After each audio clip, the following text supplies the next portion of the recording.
Thank you for clicking on this YouTube video. My name is Kaylee. I typically make content about books, hair care, skincare, as well as self-care. If all those things interest you, you're in the right place. Today's video is going to be all about silk scarves, the benefits you can get from them.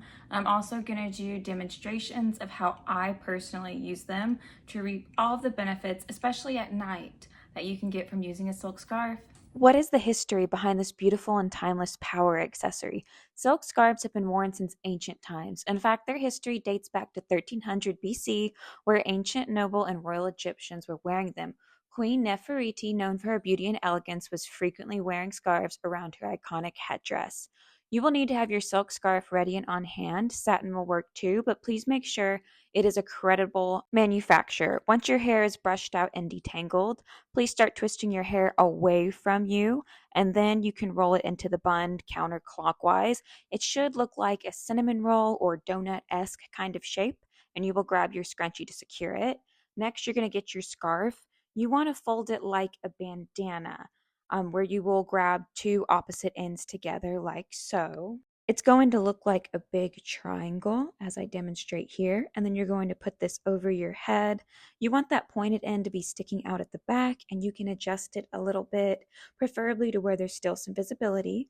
You're going to cross it in the back. As you can see, that corner of the triangle of the bandana, I leave that sticking out. We'll come back to that later. Back to the front, you're going to do a simple knot. Not too tight because you do want this to be comfortable while you sleep, but secure enough to where it won't come undone.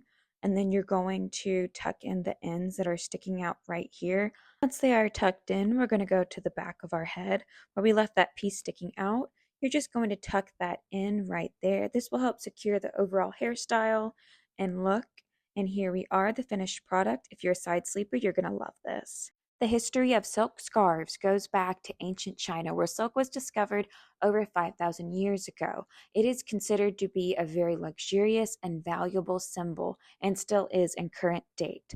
With our hairstyle now, what we're going to do is we're going to pull it all back into, it's going to look like a tight ponytail. It's not at all, but you're going to want to get out all of the lumps, all of the bumps. It's going to be a ballerina bun. I recommend using a brush that is anti-static. That way it doesn't make your hair all frizzy. And then you're going to twist away similar to the low bun and twist it around counterclockwise until you have those ends tucked in, and you'll pull them through the bun.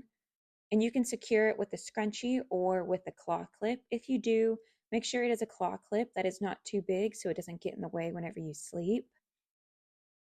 And here it is. It should look like a giant cinnamon roll on your head.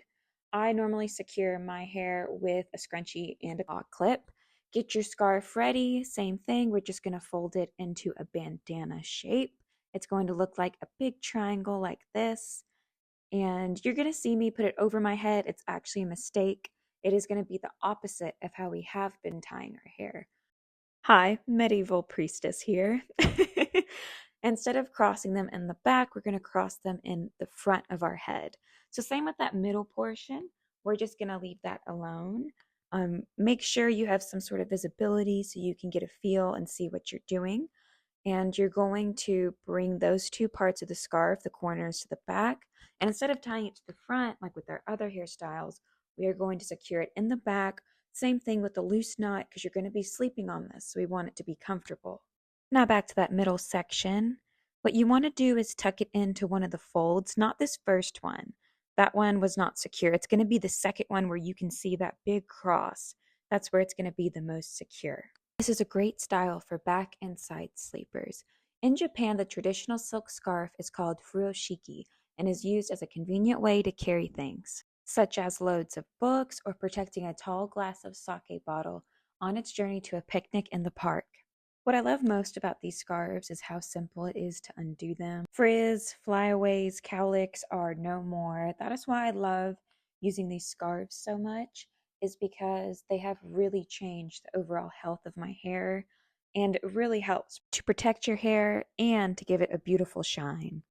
How about a braid? Can we braid our hair and then put it into a hair scarf? Yes, you absolutely can. I'm going to do a simple loose braid in the back. You could even do two Dutch braids or two French braids. It's the exact same process. Several memorable people spotted wearing scarves most of the time were Audrey Hepburn, Sophia Loren, Queen Elizabeth, Jackie Onassis, Maria Callas, and Bridget Bardot, to name a few.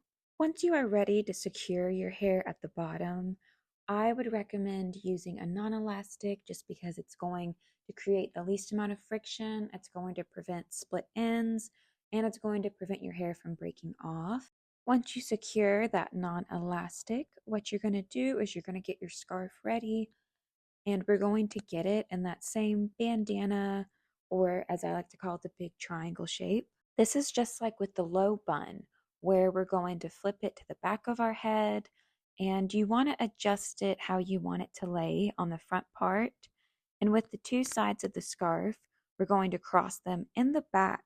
However, we're going to make sure that in the middle, we are crossing it underneath, not over. It may help to lift the braid so you don't accidentally incorporate it. Once you're ready, you're going to tie it from the front and do a simple knot. Make sure it's not too tight. Again, you want this to be comfortable for whenever you sleep, but you also want it to be secure enough. And you can adjust it to where you can see just a little bit better so that scarf isn't in your eyes, and you will tuck in those ends. Once we get those ends tucked in nice and secure, we're going to go to the back where the braid is. You're going to lift up the braid and tuck it into the flap of the scarf. I recommend pressing it against your scalp. You're going to switch hands and hold it with the other hand against your scalp, so that way you are able to tuck in the scarf and secure the overall style. This is such a comfortable style to sleep in. It is great for back sleepers, side sleepers, stomach sleepers. It is definitely one of my favorites. I highly recommend that if you haven't tried any of these styles, to please try them and to let me know down in the comments section down below.